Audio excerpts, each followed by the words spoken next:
Halo semua, di video kali ini saya akan membahas tentang rally harga obligasi berpotensi tertunda SRBI. Nah, mengapa? Jadi bayangkan ini obligasinya lagi mau cetak gol nih, tapi pas yang mau dia cetak ditackle sama si SRBI ini. Em, Potensi rally di obligasi pemerintah dan reksadana fixed income kemungkinan tertunda karena SRBI. SRBI itu Sekuritas Rupiah Bank Indonesia.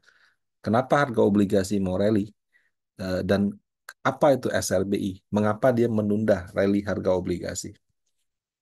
Nah, perkembangan terakhir, ini materi saya buat pertengahan Juli, bisa dikatakan mestakung. Mestakung itu semesta mendukung. Kalau Mandarinnya Tian Si Di Li Ren He. Tian Si artinya timingnya cocok. Di Li itu artinya medannya juga oke. Ren He itu artinya orangnya mendukung gitu. Karena bisa dikatakan saat ini sangat mendukung untuk kenaikan harga di obligasi pemerintah dan reksadana yang investasinya mayoritas di obligasi pemerintah. Kenapa? Karena inflasi US sudah mulai melandai. Nah, selama ini Bank Sentral Amerika selalu mengatakan bunga turunnya nanti ya. Kenapa? Karena inflasi masih tinggi. Sekarang inflasi sudah turun banyak, sudah semakin mendekati target. Nah, sehingga Bank Sentral US punya alasan lagi nih untuk oke, kalau gitu kita mulai turunkan suku bunga gitu ya. Nah, dari awal tahun optimis, terus kemudian bulan April, Mei jadi pesimis, bulan Juli ini optimis lagi gitu. Eh, Kalau kemarin yang terakhir prediksinya September sama di bulan Desember. Bahkan ada spekulasi lain, nggak usah tunggu September, Agustus ini sudah cut aja gitu. Nah, eh, sampai dengan upaya pembunuhan Donald Trump yang gagal gitu. Nah, apa hubungannya sama Donald Trump gitu? Nah, Donald Trump itu kan ditembak, dia menoleh sedikit, nggak mati. Itu kalau di Amerika sana dibilangnya sudah divine intervention. Divine itu ilahi gitu, intervensi ilahi gitu. Jadi kalau ditembak saja tidak mati, ya apalagi yang bisa menghalangi Donald Trump jadi presiden gitu. Nah, akibat daripada pembunuhan yang gagal tersebut, elektabilitasnya meningkat sangat signifikan. Elektabilitas itu tingkat keterpilihan gitu ya. Nah, Donald Trump itu dikenal sebagai orang yang pro bisnis. Orang yang pro bisnis itu sukanya bunga rendah. Kenapa? Karena kalau bunga rendah bisa pinjam uang kemudian ekspansi usaha lagi. Nah, jadi kalau dia yang jadi presidennya, ya sudah pasti salah satu perintah utamanya adalah sesegera mungkin turunkan suku bunga. Dia apa? Kalau nggak mau turun, mungkin gubernur bank sentralnya dia turunkan. Nah, sehingga semakin eh, besar si Donald Trump menang, penurunan suku bunga semakin cepat. Em, Kalau misalnya terjadi penurunan suku bunga, berarti dolar yang sekarang 16.200, 300 nggak turun-turun itu bisa turun. Berapa, Pak? Ya, bisa dengan cepat ke 15 ribuan gitu. 15 ribuannya berapa? Tergantung sih. Ada yang bilang 15,7, 15,8. Kalau menurut Mandin Aset, wajarnya sih di 15 sampai 15.500. Nah, kalau misalnya nilai tukar rupiah sudah di 15 ribuan, dianggap wajar oleh Bank Indonesia, dengan inflasi kita yang cuma 2-3%, dia bisa segera turunkan suku bunga. Nah, sesuai teorinya, kalau suku bunga diturunkan, maka harga obligasi akan meningkat. Nah, kemudian reksadana fixed income, pendapatan tetap, yang investasinya mayoritas di obligasi pemerintah, juga akan diuntungkan dari momentum ini. Sehingga kalau harga government bonds rally, harga reksadana fixed income yang invest di government bond juga akan ikut rally. Nah, rally harga ini bisa saja terjadi sebelum bunganya turun. Karena investor kan istilahnya buy on rumor, sell on news. Sebelum bunga turun dia buy dulu. Nanti pas bunga turun baru dia jual gitu. Nah, pada saat materi ini saya buat pertengahan Juli, yield Sun 10 tahun yang ini itu di sekitar 7%. Nah, yield itu cara bacanya kalau yieldnya naik, berarti harga obligasi turun. Kalau yieldnya turun, berarti harga obligasi naik. Nah, kalau suku bunga turun, berarti yield turun. Kalau yieldnya turun, berarti harga obligasi akan rally. Nah, berapa level yang wajar? Kalau menurut Pandin Aset untuk tahun 2024 ini sih di kisaran 6 sampai 6,5%. Kalau dari level 7% turun ke 6 sampai 6,5 itu eh, sama dengan kenaikan harga obligasi cukup lumayan gitu loh. Tergantung jangka waktunya. Kalau misalnya obligasi yang durationnya, itu istilah untuk sensitivitasnya. Durationnya 7-8 itu yang misalnya obligasi 15 tahun ke atas, itu naiknya ya 7-8% kalau dia turun 1%. Tapi kalau obligasi yang jangkanya lebih pendek, durasinya cuma 2 atau 3, ya kenaikannya cuma 2 atau 3%. Nah, jadi kira-kira eh, efek daripada eh, Donald Trump terpilih, inflasi yang landai, orang spekulasi suku bunga akan di-cut lebih cepat, itu akan rally ke harga obligasi. Nah, karena yield obligasi masih di level yang cukup tinggi, gara-gara huru hara dolar kemarin, potensi kenaikan harganya juga signifikan. Nah, eh, kalau begitu kenapa judulnya saya bilang rally-nya bisa tertunda SRBI gitu. Nah, SRBI itu Sekuritas Rupiah Bank Indonesia adalah instrumen moneter yang diterbitkan oleh BI. Nah, moneter itu artinya alat untuk mengendalikan jumlah uang yang beredar. Jadi ketika BI menerbitkan SRBI, kemudian investor membeli SRBI tersebut, maka jumlah uang yang ada di masyarakat akan diserap oleh BI. Nah, itu menyebabkan uang yang beredar berkurang. Nah, sesuai dengan hukum permintaan penawaran, kalau uang yang beredar berkurang, rupiahnya berkurang, berarti ini kan makin langka. Karena makin langka, diharapkan nilai tukar terhadap US dollar itu meningkat. Jadi nggak lagi di 16 ribuan, tapi diharapkan ke 15 ribuan. Meningkat itu maksudnya menguat gitu ya. Nah, jadi semakin banyak dia terbitkan SRBI, semakin menyerap likuiditas yang ada di market, diharapkan nilai tukar rupiah bisa menguat terhadap US dollar. Nah, SRBI ini beda dengan sukuk, ORI, FR yang kita kenal. Kalau sukuk, ORI, FR, Indon gitu ya, yang menerbitkan pemerintah Indonesia. Kuponnya dibayar dari APBN. Makanya pas peralihan masa presiden, eh, dibuatlah berita. Hati-hati nih, Pak Prabowo ini dia punya apa? Dia punya begitu menjabat warisan hutang dari Pak Jokowi karena pada saat COVID kan ada beberapa obligasi seri khusus jatuh temponya di tahun-tahun banyak Pak Prabowo gitu. Jadi dibilang perlu hati-hati gitu. Nah, kemudian dengan jumlah hutang yang meningkat ya karena ekonomi kita juga meningkat, sangat wajar sih. Eh, Tentu kan harus bayar bunga. Nah, kalau pas bunga lagi rendah, pemerintah bayar bunga murah. Tapi kalau pas apa bunga lagi tinggi atas hutang tersebut, pemerintah perlu refinance dengan bunga yang lebih tinggi. Jadi perlu waspada lah gitu. Jadi mengelola APBN itu mesti hati-hati. Nah, jadi dalam kaitannya kalau ORI FR itu sebagai investor kita dapat risk free, kita dijamin oleh negara, tapi sebagai negara itu berpotensi di APBN-nya gitu.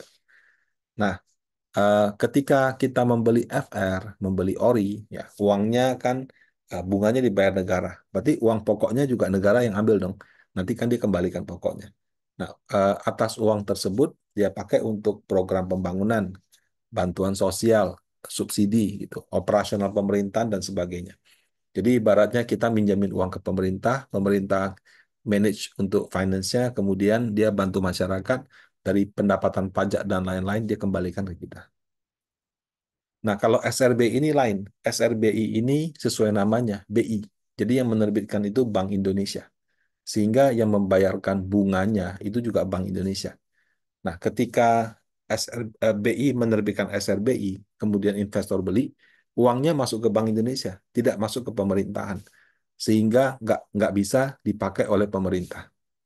Nah, kemudian kalau misalnya pemerintah dapat penghasilan dari pajak, dari bea cukai, ya, dari macam-macam pungutan dan lain-lain, dia bisa bayar bunga APBN, bunga obligasi. Kalau BI dapat dari mana gitu? Nah, kalau BI itu kalau bahasa makroekonominya lender of last resort. Dia juga eh, pihak yang punya kewenangan untuk melakukan cetak uang gitu.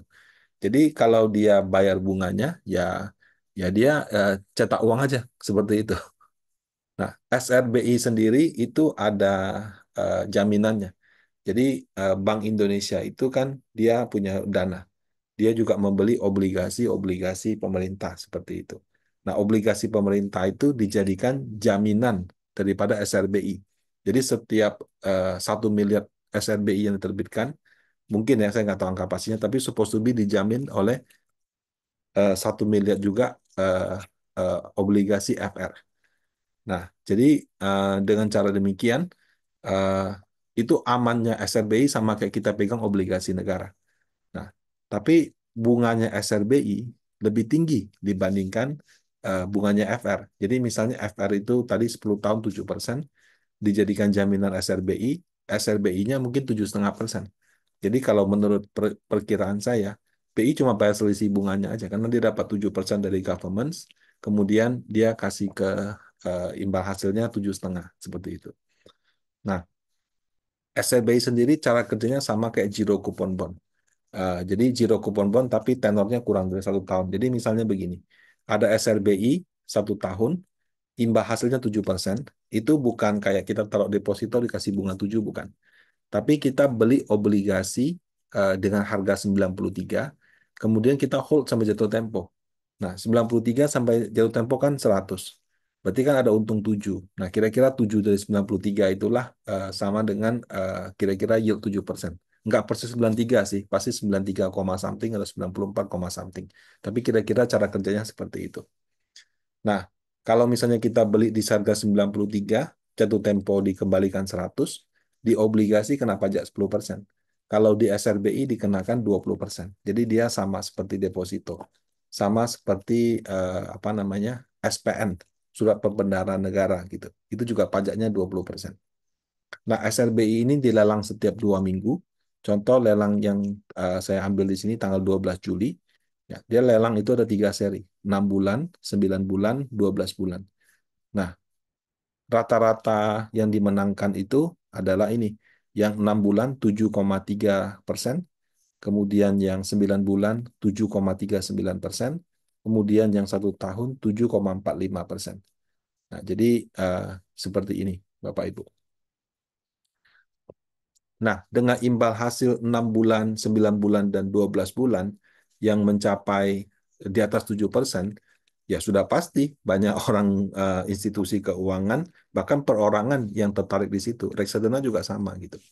Nah, kalau kita lihat trennya Bapak Ibu, itu terbit tahun 2003, itu di sekitar 71T di sini.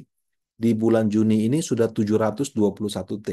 Di bulan Juli saya tadi baca koran sudah hampir 900 triliun gitu. Nah, dari 721 T ini 461 atau mungkin sekitar 2/3 gitu ya. Yang beli itu orang bank.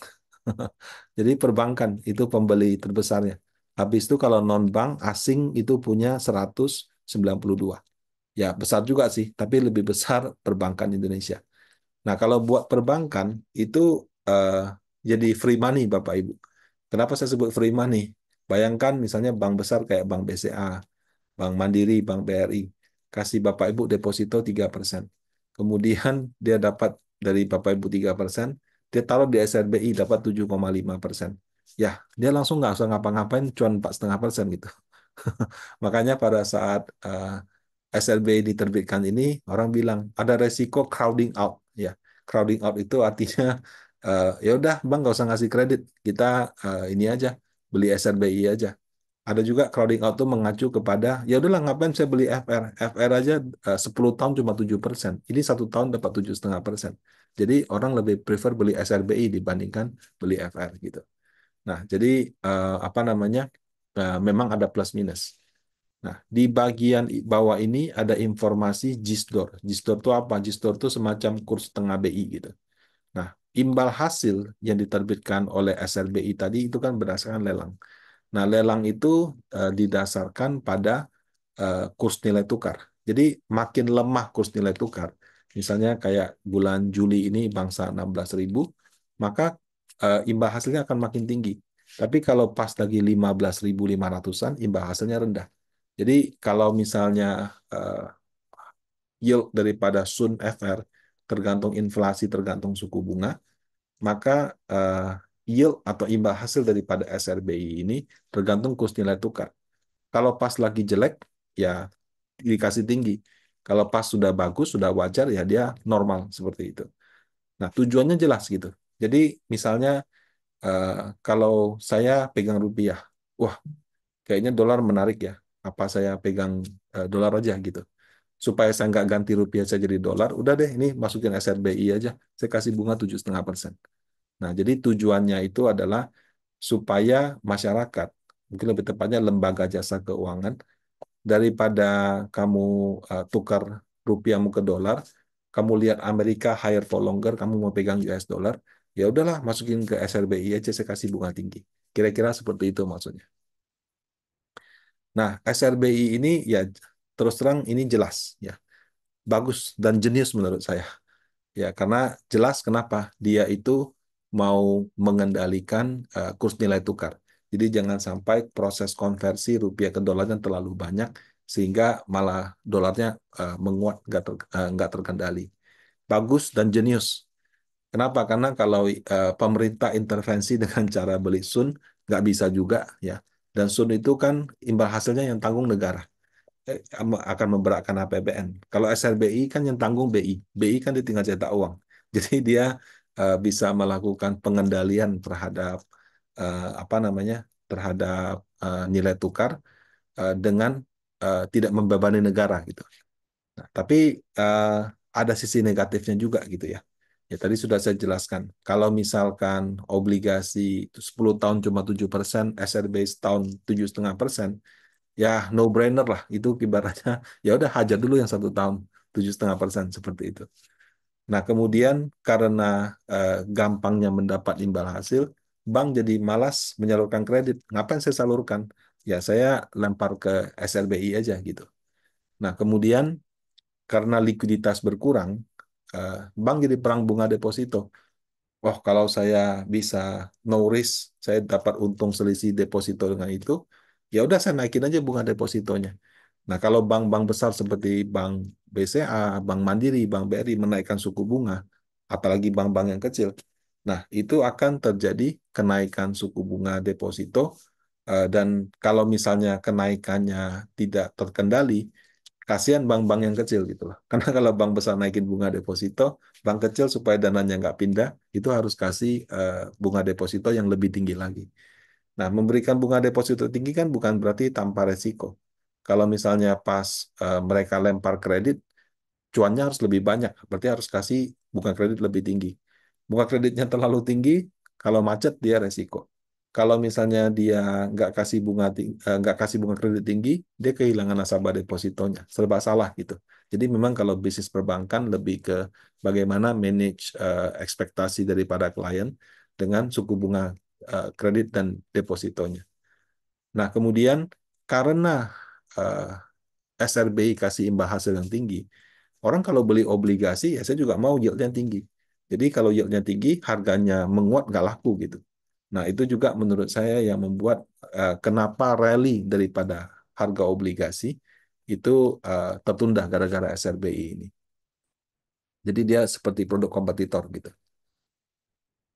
Eh, nah karena fungsi SRBI itu untuk mengendalikan kurs nilai tukar rupiah terhadap US dollar, ya, kalau di atas 16 ribuan, menurut saya imbal hasil masih akan tinggi.